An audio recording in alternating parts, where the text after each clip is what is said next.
What's up, guys? I'm Simi. Welcome back to Whole Time Gaming, and today we're going to be playing Mary's Hare.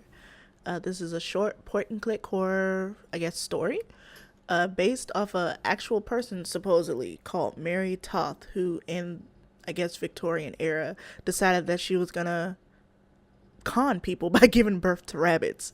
If you want to read more about that story, I'll go ahead and leave a link that the page put in their description, and I'll leave a link to the Wikipedia page if you feel like that's a better source. Also, I'll leave a link down in the description to the game itself if you want to play for yourself. It's free to play on Itch.io. It's pretty much pay what you want. So if you want to donate $1, go ahead and donate $1. I don't really play point and click games. Well, actually, no. I played Massakesia. So if you want to check that out, I'll leave a link to that in the description as well if you want to check out my Massakesia playthrough.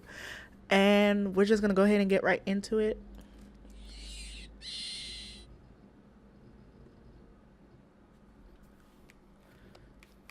The rabbit still breathes barely. The rope holding the snare is weak. It could chew through it if it tried, if it wasn't too afraid. Oh, I can click afraid. Instead, it writhes and screams and squirms. Mary leans over it, the sight of it so pitiful it breaks her heart. She wants to let it go. But her insides growl in protest. It's so frightened. It's been days, weeks, since they've had meat, and the crops have been so withered and dry. It fights, but it's still getting weaker and weaker.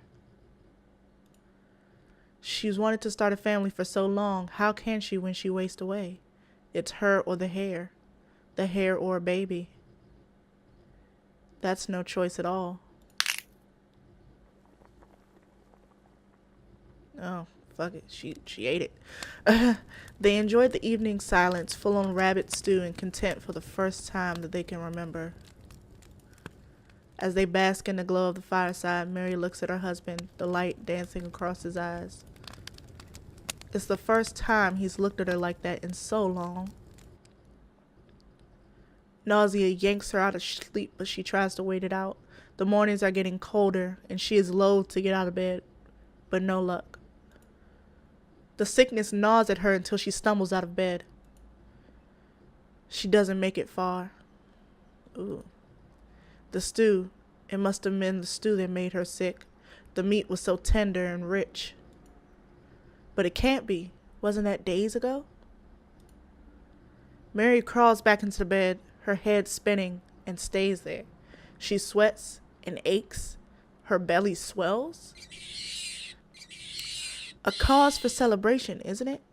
But she lays there, and the fever dreams haunt her until the screams shake her from her sleep. Over and over and over. The pain is so strong she doesn't know if she'll make it. She calls for her husband, but there is no answer. She screams until her throat is hoarse, and still there's no answer.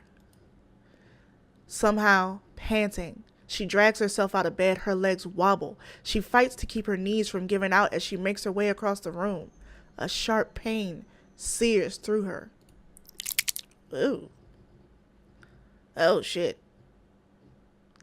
The doctor. Call the doctor. The doctor is apologizing, his hands covered in blood and gore. It was too late. There was nothing he could have done to have saved it. She should be glad to have survived.